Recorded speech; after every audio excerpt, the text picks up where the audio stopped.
आज हम भारतीय लोकतंत्र के दिल यानी हमारी संसद की एक बहुत ही गहरी पड़ताल करने वाले हैं। हमारे पास जो जानकारी है वो तस्वीरों और ग्राफिक्स के जरिए संसद की बनावट और उसके काम करने के तरीके को परत दर परत खोलती है। बिल्कुल। और हमारा मकसद है कि इस पूरी थोड़ी सी जटिल व्यवस्था को बिल्कुल आसान भाषा में समझा जाए। हाँ, जैसे कि लोकसभा और राज्यसभा में आखिर फर्क क्या है, एक सांसद चुना कैसे जाता है, और सदन के अंदर नियम कैसे काम करते हैं। तो चलिए इस पूरी मशीनरी को समझने की कोशिश करते हैं। चलिए, तो जो पहली तस्वीर हमारे सामने है उसका शीर्षक ही बहुत कुछ कह देता है, हमारी संसद के 3 स्तंभ।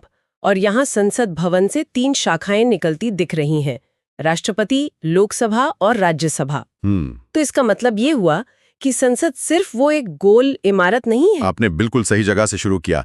ये सबसे आम गलतफहमी है। देखिए, हमारे संविधान के मुताबिक भारत की संसद इन तीनों से मिलकर बनती है। तीनों से? जी, राष्ट्रपति, लोकसभा और राज्यसभा, ये तीनों इसके अभिन्न अंग हैं। इनमें से एक भी कम हो तो संसद अधूरी है। ये तो बहुत दिलचस्प है, पर इसमें एक बात लिखी है कि राष्ट्रपति संसद के किसी भी सदन के सदस्य नहीं होते। फिर भी वो एक अभिन्न अंग है, ऐसा क्यों? ऐसा इसलिए है क्योंकि सदनों से पास किया गया कोई भी बिल वो तब तक कानून नहीं बन सकता जब तक राष्ट्रपति की उस पर सहमति ना हो, जब तक वो उस पर अपनी मोहर ना लगा दें। अच्छा। इसके अलावा राष्ट्रपति ही संसद के सत्र को बुलाते हैं, सत्रावसान करते हैं और जरूरत पड़ने पर लोकसभा को भंग भी कर सकते हैं। तो वो इस पूरी प्रणाली का एक बहुत ही महत्वपूर्ण हिस्सा है। समझ गए। चलिए अब पहले स्तंभ यानी लोकसभा पर आते हैं। यहाँ एक बड़ा सा 550 का आंकड़ा दिखाया गया है। ये इसकी अधिकतम सदस्य संख्या है और इसे 2 हिस्सों में बांटा गया है, 530 सदस्य राज्यों से और 20 सदस्य संघ राज्य क्षेत्रों से। जी, और इसे लोगों का सदन इसीलिए कहते हैं क्योंकि इसके सदस्य सीधे मतलब डायरेक्टली भारत के लोगों द्वारा चुने जाते हैं। अच्छा, और यहाँ ये भी लिखा है कि यह एक अस्थायी सदन है जिसका कार्यकाल 5 साल का होता है। जी, और राष्ट्रपति इसे 5 साल से पहले भी भंग कर सकते हैं। अरे, यहाँ एक लाल रंग का एग्जाम अलर्ट बॉक्स भी दिख रहा है। हाँ, और ये बहुत महत्वपूर्ण है।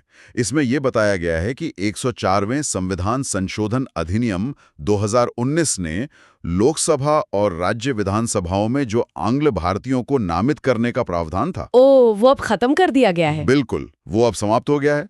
ये एक बहुत बड़ा बदलाव है। ठीक है, अगला पड़ाव है राज्यसभा, जिसे राज्यों की परिषद भी कहा गया है।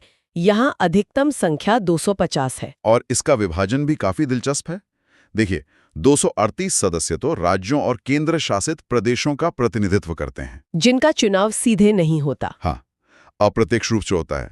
और बाकी के जो 12 सदस्य हैं उन्हें राष्ट्रपति द्वारा मनोनीत किया जाता है। मनोनीत सदस्य, ये कौन लोग होते हैं? यहाँ कुछ प्रतीक भी बने हैं, एक कलम, एक एटम, एक पेंटिंग पैलेट। ये प्रतीक उन्हीं क्षेत्रों को दर्शाते हैं जिनसे ये सदस्य आते हैं। ये 12 सदस्य साहित्य, विज्ञान, कला और समाज सेवा जैसे क्षेत्रों से विशेष ज्ञान या व्यावहारिक अनुभव रखने वाले लोग होते हैं। राज्यसभा का मुख्य काम ही भारत के राज्यों के हितों का प्रतिनिधित्व करना है। ये अगली स्लाइड तो बहुत अच्छे से दोनों सदनों के बीच का फर्क बता रही है। लोकसभा के लिए एक तीर है जो आखिर में टूटकर बिखर जाता है और उस पे लिखा है विघटन।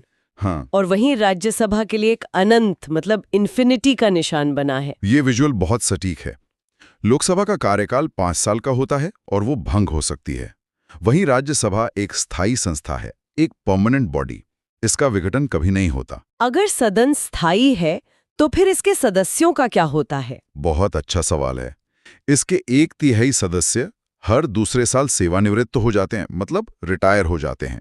हर 2 साल में? जी, और हर सदस्य का अपना कार्यकाल 6 साल का होता है।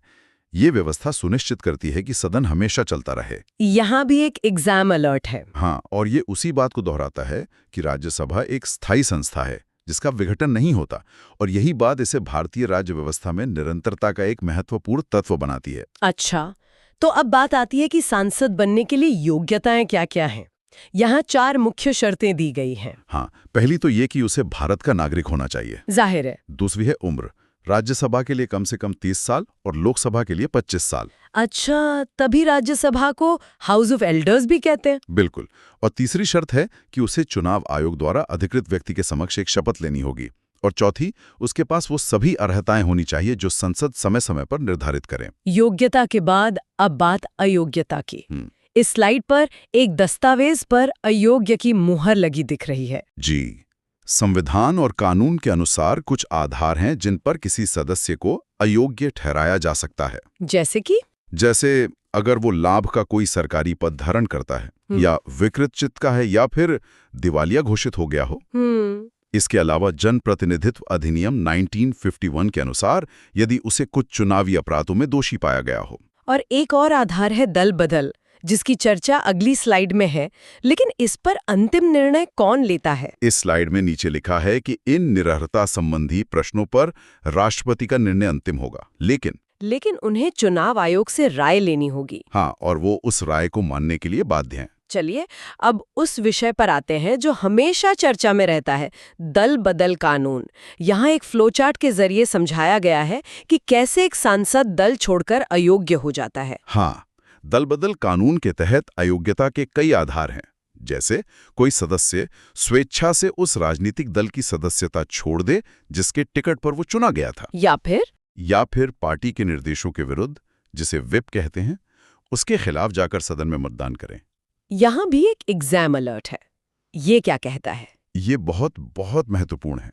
यह बताता है कि दल बदल के आधार पर अयोग्यता के प्रश्न पर सदन के पीठासीन अधिकारी का निर्णय अंतिम होता है। पीठासीन अधिकारी यानी लोकसभा में अध्यक्ष और राज्यसभा में सभापति। बिल्कुल। तो अब बात करते हैं सदन के इन कप्तानों की। पहले लोकसभा अध्यक्ष। यहाँ अध्यक्ष की कुर्सी के साथ उनके कुछ खास काम दिखाए गए हैं: धन विधेयक, संयुक्त बैठक और सदन में व्यवस्था। अध्यक्ष, जिन्हें हम स्पीकर भी कहते हैं, वो लोकसभा के प्रमुख और पीठासीन अधिकारी होते हैं। उन्हें लोकसभा के सदस्य अपने में से ही चुनते हैं और उनका मुख्य काम है सदन में व्यवस्था और मर्यादा बनाए रखना। जी, लेकिन सबसे बड़ी शक्ति ये है कि कोई विधेयक धन विधेयक यानी मनी बिल है या नहीं, इसका निर्णय अध्यक्ष ही करते हैं और उनका निर्णय अंतिम होता है। और राज्यसभा के प्रमुख सभापति के बारे में क्या? भारत का उपराष्ट्रपति ही राज्यसभा का पदेन सभापति होता है। उनकी शक्तियां काफी हद तक लोकसभा अध्यक्ष के समान ही हैं, सिवाय दो मामलों के। कौन से दो मामले? एक तो धन विधेयक का निर्णय और दूसरा संसद की संयुक्त बैठक की अध्यक्षता। ये दोनों शक्तियां सिर्फ लोकसभा अध्यक्ष के पास हैं। राज्यसभा वाली स्लाइड में भी एक एग्जाम अलर्ट है। हाँ, और ये एक बहुत बारीक लेकिन महत्वपूर्ण अंतर बताता है। सभापति यानी उपराष्ट्रपति राज्यसभा के सदस्य नहीं होते हैं, जबकि अध्यक्ष लोकसभा का सदस्य होता है। एकदम सही। अगली स्लाइड में संसद के सत्रों का एक टाइमलाइन दिया गया है: बजट सत्र, मॉनसून सत्र और शीतकालीन सत्र। राष्ट्रपति समय समय पर सत्र के लिए बुलाते हैं और नियम बस इतना है कि 2 सत्रों के बीच 6 महीने से ज्यादा का अंतर नहीं होना चाहिए। और इसीलिए आमतौर पर साल में ये 3 सत्र होते हैं। जी। सदन चलाने के कुछ खास नियमों का भी जिक्र है यहाँ, जैसे गणपूर्ति यानी कोरम। हाँ। और विधेयकों का व्यापगमन मतलब लैप्स ऑफ बिल्स। गणपूर्ति या कोरम का मतलब है सदन की कार्यवाही करने के लिए जरूरी सदस्यों की न्यूनतम संख्या, जो कि कुल सदस्य संख्या का 10वां हिस्सा यानी 110 है। और विधेयकों का व्यापगमन, उसका मतलब है कि जब लोकसभा भंग हो जाती है तो उसमें लंबित सभी विधेयक समाप्त हो जाते हैं, वो लैप्स हो जाते हैं। अच्छा, कोरम को लेकर भी एक एग्जाम अलर्ट है। हाँ, ये कहता है कि गणपूर्ति के अभाव में सदन को स्थगित करना पीठासीन अधिकारी का कर्तव्य है, वे कार्यवाही आगे नहीं बढ़ा सकते। एक स्लाइड विपक्ष की आवाज पर भी है, जिसमें विपक्ष के नेता की भूमिका बताई गई है। संसदीय लोकतंत्र में विपक्ष का बहुत ही महत्वपूर्ण स्थान है। विपक्ष की सबसे बड़ी पार्टी के नेता को, जिसके पास सदन की कुल संख्या का कम से कम 10वां हिस्सा हो, उसे विपक्ष के नेता के रूप में मान्यता दी जाती है। और उनकी मुख्य भूमिका क्या है?